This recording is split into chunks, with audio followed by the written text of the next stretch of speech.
Good morning, my dear students. So, students, in previous lecture, we have done with our fruit processing and fishery note. Now, in today's lecture, we are going to see the new topic. So, in today's lecture, we are going to cover two main topics. So, are you ready to learn new topic? Very good. So, without wasting your time, kindly open your EVS combined book page number 78. तो बच्चों आपका EVS combined book का page number 78 खोलो. So let's start with our new topic. So first one is area clothing, that is manufacturing of cloth. What is mean by area clothing? Area clothing है क्या? Area clothing यानी जहाँ पे हम clothes के बारे में पढ़ने वाले हैं. ये जो एरिया है, ये एरिया में हम क्लोथ्स के बारे में पढ़ने वाली. इसमें टू पार्ट्स है. उसमें से फर्स्ट पार्ट उन्होंने बोला है मैन्युफैक्चरिंग ऑफ क्लोथ और सेकंड पार्ट है basic of sewing and stitching. So manufacturing of cloth आज हम अभी देखने वाले, उसके बाद हम basic of sewing and stitching अब आज के ही लेक्चर में देखने वाले, पर बाद में. So first area of clothing. Clothing के अंदर वेरियस टाइप्स ऑफ क्लोथ्स आते हैं, जैसे सिलिकॉन, पॉलिस्टर, वुल. तो ये अलग अलग टाइप्स के क्लोथ है. कोई कॉटन क्लोथ रहता है, कोई थ्रेड का क्लोथ रहता है, कोई वुल क्लोथ रहता है. तो अलग अलग प्रकार के क्लोथ. तो ये सब क्लोथ ये पार्ट में आने वाले हैं, ये पार्ट में हम पढ़ने वाले हैं. सो मैन्युफैक्चरिंग ऑफ क्लोथ, ये मैन्युफैक्चरिंग ऑफ क्लोथ का मतलब क्या है? मैन्युफैक्चरिंग ऑफ क्लोथ यानी किस प्रकार क्लोथ को बनाया जाता है. हम जो कपड़ा पहनते हैं वो किस प्रकार बनता है, तो वो आज हम देखने वाले हैं. सो मैन्युफैक्चरिंग ऑफ क्लोथ. तो यहाँ पे अभी आपके ईवीएस कंबाइंड बुक में पेज नंबर 78 पे उन्होंने 4 प्लांट्स दिए. यहाँ पे उन्होंने लिखा है number the picture of cotton plants according it's growth. तो यहाँ पे जो 4 प्लांट्स दिए हैं वो 4 प्लांट्स कौन से हैं? कॉटन के. कॉटन प्लांट जो रहता है वो है कॉटन के प्लांट है. ये जो कॉटन के प्लांट है उन्होंने हमें उनको नंबर में अरेंज करने के लिए बोला है, सीक्वेंस में अरेंज करने के लिए बोला है. उनका जो ग्रोथ दिया है वो सीक्वेंस में नहीं दिया है. जो 4 प्लांट्स दिए वो प्रॉपर सीक्वेंस में नहीं है. तो हमें पहले क्या करना है, उनको पहले प्रॉपर सीक्वेंस में हमें अरेंज करना है. उसके बाद हमें उसके बाजू में जो बॉक्स प्रोवाइड किया है उसमें उसका नंबर लिखना है कि कौन से सीक्वेंस पे कौन से प्लांट फर्स्ट आता है, कौन सा पार्ट फर्स्ट आता है. सो फर्स्ट हम ये एक्टिविटी करने वाले हैं, फिर ये कॉटन प्लांट के बारे में मैं थोड़ा आपको इन्फॉर्मेशन देने वाली. सो जो फर्स्ट प्लांट है वो सबसे फर्स्ट स्टेप है. तो जब कॉटन प्लांट उगता है, जब बड़ा होता है तो उसको लीव्स आना चालू होता है, थोड़ा थोड़ा लीव्स आना चालू होते हैं. जैसे आपको दिख रहा है जो प्लांट है उसको थोड़े थोड़े लीव्स आ चुके हैं. जो फर्स्ट वन है वो फर्स्ट है. उसके बाद सेकेंड वन कौन सा है? जो सबसे लास्ट में है, फोर्थ में है, वो सेकेंड है. उसमें आपको दिख रहा होगा कि उसको लीव्स भी है, फ्लावर्स भी है और छोटे छोटे कॉटन के जो बर्ड्स है वो भी आना चालू हो गए. तो ये जो सेकेंड वाला है उसमें आपको दिख रहा होगा कि वो जो प्लांट है उसको लीव्स आना चालू हुआ है, उसको फ्लावर्स भी आना चालू है. वो फ्लावर्स कैसे है? जब छोटे छोटे बर्ड्स आना चालू होते हैं तभी वो बर्ड्स से फ्लावर्स बन जाते. फिर वो फ्लावर्स के अंदर हमें कॉटन आना चालू रहता है. सो वो सेकेंड स्टेप है. उसके बाद थर्ड स्टेप में आपको दिख रहा होगा कि जो फ्लावर्स है वो थोड़ा सा बर्ड्स टाइप में आके उसका छोटा सा जो बर्ड था वो अभी बड़ा हो रहा है, यानी वहाँ पे कॉटन आना चालू हुआ है. कॉटन के छोटे छोटे जो फ्लावर्स है, कॉटन के छोटे छोटे जो बर्ड्स है वो आना चालू हुआ है. आपको दिख रहा होगा सेकेंड में, जैसे नीचे भी एक है ऊपर भी है, तो छोटे छोटे कॉटन्स के जो बर्ड्स है वो आना चालू हुआ है. तो ये थर्ड है, जो सेकेंड पिक्चर वो थर्ड है. और जो लास्ट में है वो फोर्थ है, जहाँ पे पूरा कॉटन आपको दिख रहा है कि पूरा कॉटन आ चुका है और वहाँ के जो लीव्स है वो थोड़े कम हुए हैं, यानी वहाँ पे कॉटन पूरा आने की वजह से वो लीव जो है वो कम हो गए. तो जो फर्स्ट प्लांट था वो फर्स्ट नंबर पे है, जो सेकेंड था वो थर्ड नंबर पे है, जो फोर्थ था वो जो थर्ड था वो फोर्थ नंबर पे और जो लास्ट था वो सेकेंड नंबर पे. मैं फिर से सीक्वेंस बोल रही हूँ. First one is first number, second one is third number, third one is fourth number and fourth one is second number. तो आप ये सीक्वेंस अरेंज करने वाली. तो अभी यहाँ पे आपको क्या समझ में आता है, तो यहाँ पे उन्होंने जो कॉटन का प्लान दिया है उसमें हमें ये समझ में आता है कि जो कॉटन है वो कॉटन हमें प्लांट से मिलता है। प्लांट अपने आप ग्रोथ होता है, ग्रोथ होने के बाद उसके ऊपर लीव्स आना चालू होती है, लीव्स आने के बाद उसके ऊपर छोटे छोटे बर्ड्स फ्लावर्स आना चालू होते हैं, फिर वो बर्ड्स कॉटन में टर्न हो जाती है, फिर हमें कॉटन मिलता है। फिर ये जो कॉटन है ये कॉटन फैक्ट्री में लिया जाता है, फिर वहाँ से वो कॉटन के अंदर से जो सीड है उनको निकाल जाता है, वो कॉटन को एक साथ जमा किया जाता है, उसको प्लेन किया जाता है, फिर उसको मशीन में डाल के उससे जो कपड़े हम पहनते हैं कॉटन के वो बनाए जाते हैं। तो ये सब प्रोसीजर है। जो कपड़े हम पहनते हैं कॉटन के तो वो किस प्रकार हमें मिलते हैं, तो ये पहले कॉटन के प्लांट से हमें वो कॉटन मिलता है, फिर वो कॉटन फैक्ट्री में जाके मैन्युफैक्चर होके उससे क्लोथ्स बन के हमारे पास आते हैं। So this is the process from where we get a cloth cotton clothes. So I hope you have understood it. So you will complete this page number 78 in your EVS combined book. So now let's move to other topic. Now the other topic is basic of sewing and stitching. तो basic of sewing and stitching यानी क्या, सिलाई करना, stitch करना, उसको sieving और stitching को हम क्या बोलते हैं, सिलाई करना। तो यहाँ पे उन्होंने हमें क्लाइमेट एंड क्लोथ्स, क्लाइमेट यानी कौन से क्लाइमेट में हम कौन से कपड़े पहनते, जैसे ठंडी में हम वूलन के क्लोथ ज़्यादातर पहनते ताकि हमें वो कोल्ड से प्रोटेक्शन मिले, फिर गर्मी में हम हल्के कपड़े पहनते ताकि हमें ज़्यादा गर्म ना हो, और फिर जब रेनी सीजन रहता है तभी हम रेनकोट पहनते क्योंकि हमें बारिश से प्रोटेक्शन मिलना चाहिए, बारिश से हमें बचने के लिए हम वो रेनकोट, जम्बूट्स एक्सेट्रा पहनते हैं।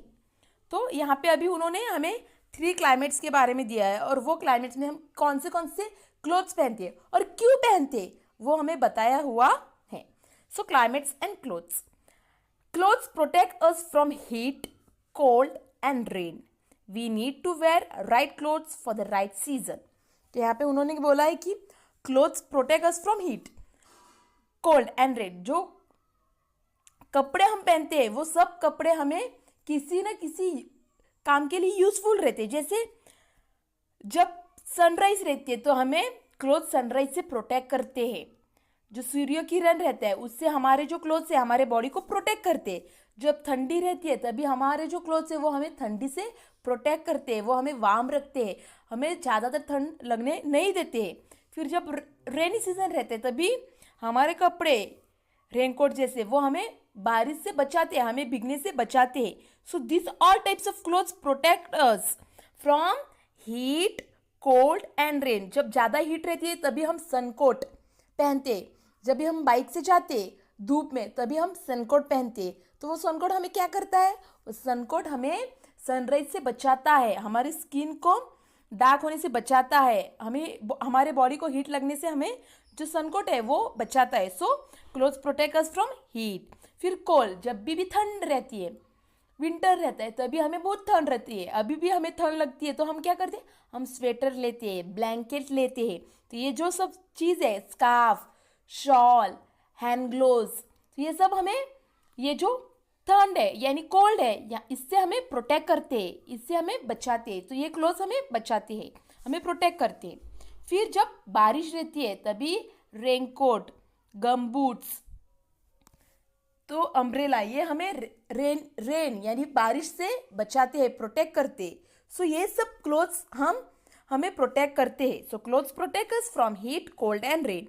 We need to wear right clothes for the right season. तो यहाँ पे बोला है कि हमें पर्टिकुलर सीजन में वो ही क्लोथ्स पहनना है। जब भी रेनी सीजन हो तो हमें रेनी सीजन के लिए जो क्लोथ्स है जैसे रेनकोट, गमबूट्स, अम्ब्रेला, वो ही रेनी सीजन में पहनना है, वो हमें विंटर या समर में नहीं पहनना है, वो हमें खाली रेनी सीजन में ही पहनना है।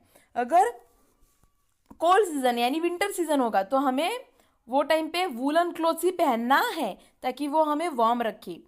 फिर समर सीजन हो तो हमें उसमें लाइट कोल्ड क्लोथ्स ही पहना है जो कि हमें सन से प्रोटेक्ट करे। तो जो भी सीजन हो तभी हमें वो ही सीजन के क्लोथ्स पहनने हैं। सो उन्होंने बोला है we need to wear right clothes for the right season.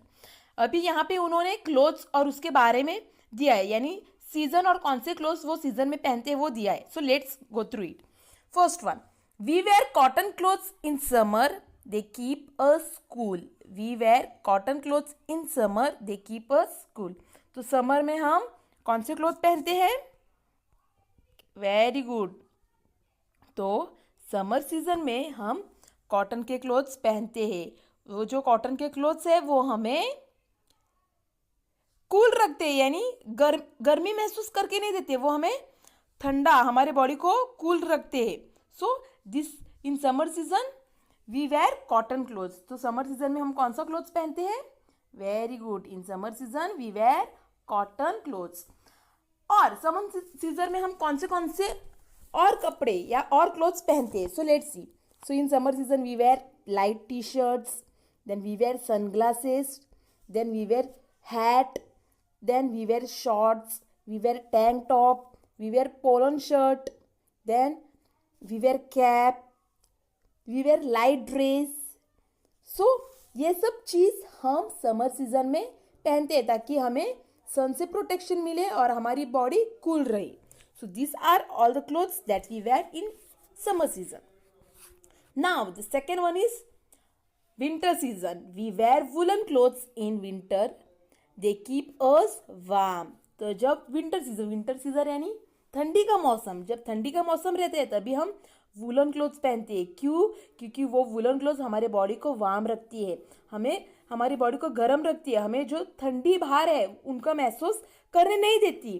तो जब विंटर सीजन आते हैं तभी हम कौन से क्लोथ्स पहनना चालू करते हैं? वूलन क्लोथ्स पहनना चालू करते हैं, क्योंकि woollen clothes protect our body from cold. So winter season में हम कौन से टाइप्स के क्लोथ्स पहनते हैं? So let's see. So we wear caps. वो कैप्स कौन से रहते हैं? बेनीज जो रहते हैं वैसे. Then we wear scarf, we wear socks, we wear long sleeve tops, we wear long coat like sweater, then we wear jacket, we wear boots, then yes we wear woolen clothes which have been stitch by our hands. जो छोटे बच्चे हैं उनके लिए अपनी grandma हाथों से वो वूलन क्लोथ्स बनाती है. Then we wear sweaters, we wear gloves.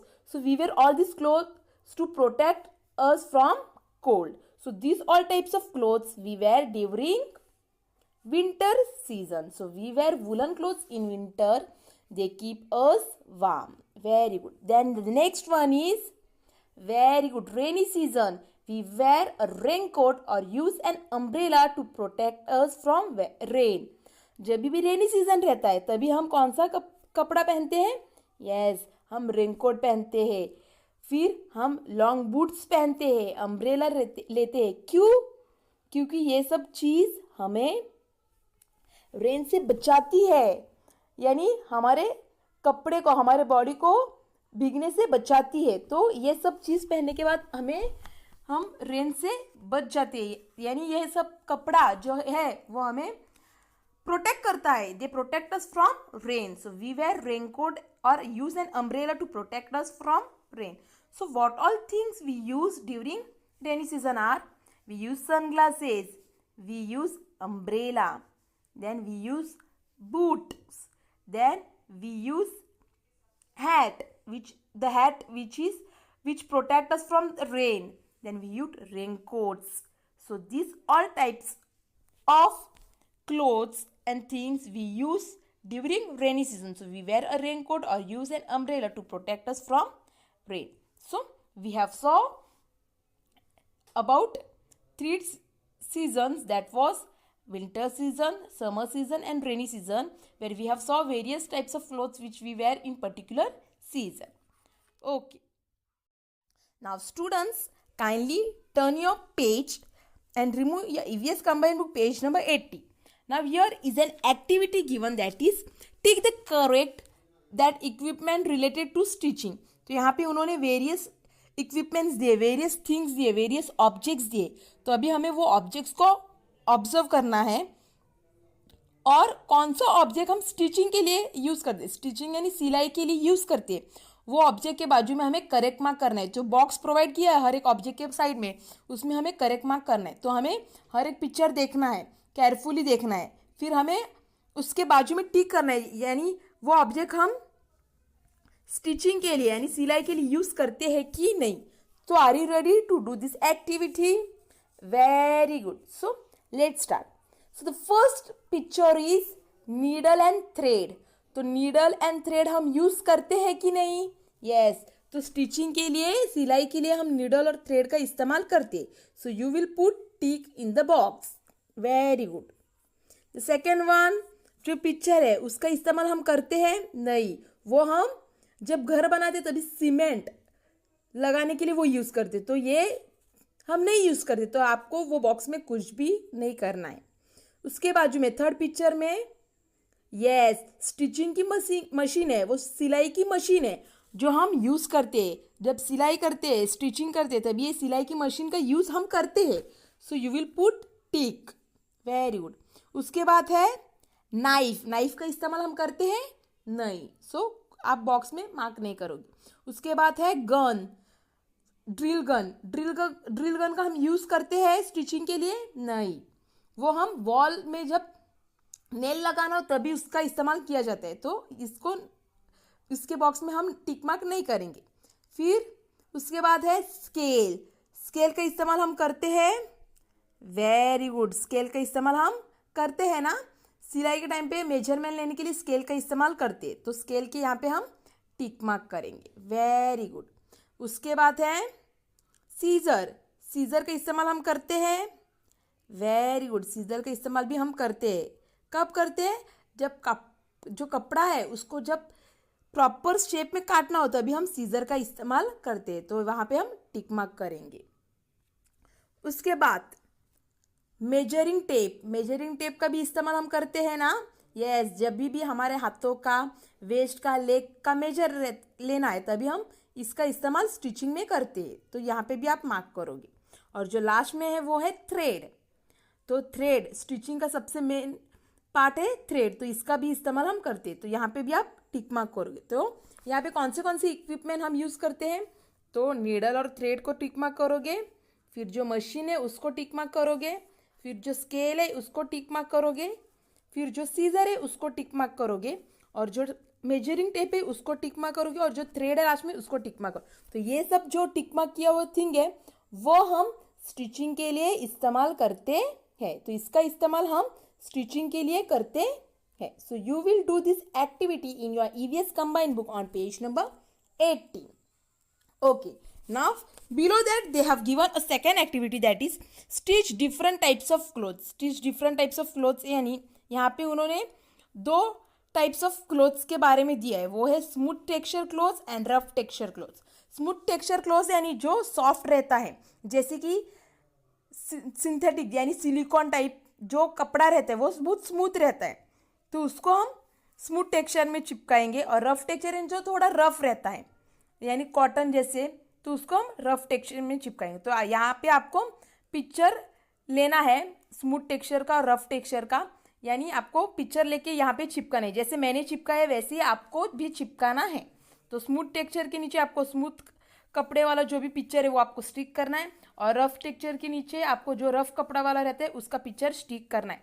तो आप ये स्टिक करने वाली हो और ये कंप्लीट करने वाली हो. तो यहाँ पे उन्होंने लिखा है stick different types of cloth. तो आप एक बॉक्स में अलग अलग टाइप्स के क्लोथ का भी पिक्चर चिपका सकते हो. ये तो जैसे मैंने एक चिपकाया वैसे भी आप चिपका सकते हो. So you will complete this. Okay. Now on page number 81 there it is match the pair with the clothes. तो यहाँ पे आपको मैच करना है. उस जो क्लोथ्स का मिसिंग है वो आपको मैच करना है. So first one is collar. तो कॉलर किसका मिसिंग है?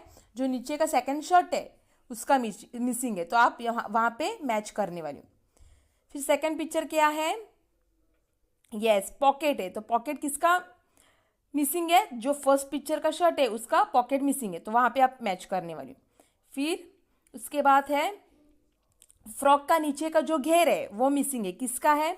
जो लास्ट पिक्चर का फ्रॉक है उसका फ्रॉक का नीचे का मिसिंग है. तो वहाँ पे आप मैच करने वाले. और लास्ट वन जो है वन स्लीव है. वो किसका मिसिंग है? जो नीचे का थर्ड नंबर पे जो शर्ट है उसका स्लीव मिसिंग है. तो आप वहाँ पे मैच करने वाली. सो मैच द पेयर में फर्स्ट वन का आप सेकेंड में करने वाले हो, सेकेंड वन का फर्स्ट में, थर्ड वन का फोर्थ में और फोर्थ वन का थर्ड में. So first you will match to second, then second you will match to first, third you will match to fourth, fourth you will match to third. So you will complete this in your EVS combined book on page number 81.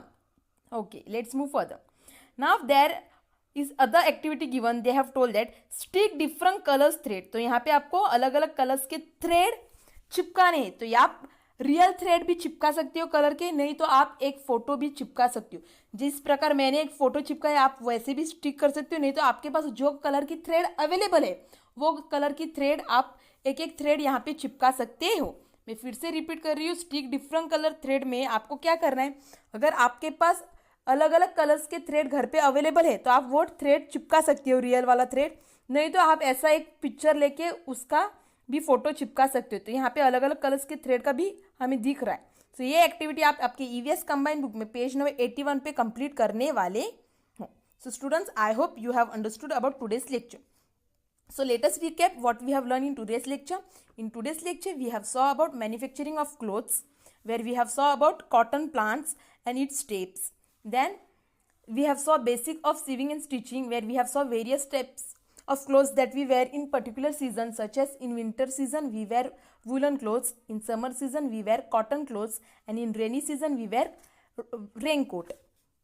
Then we have done an activity. In first activity we have tick mark all the equipment that we use for stitching, such as needle and thread, stitching machine, scale, scissor, stitching tape and thread. Then we have done in second activity where we have stitched different types of clothes, such as smooth textile clothes and rough textile clothes.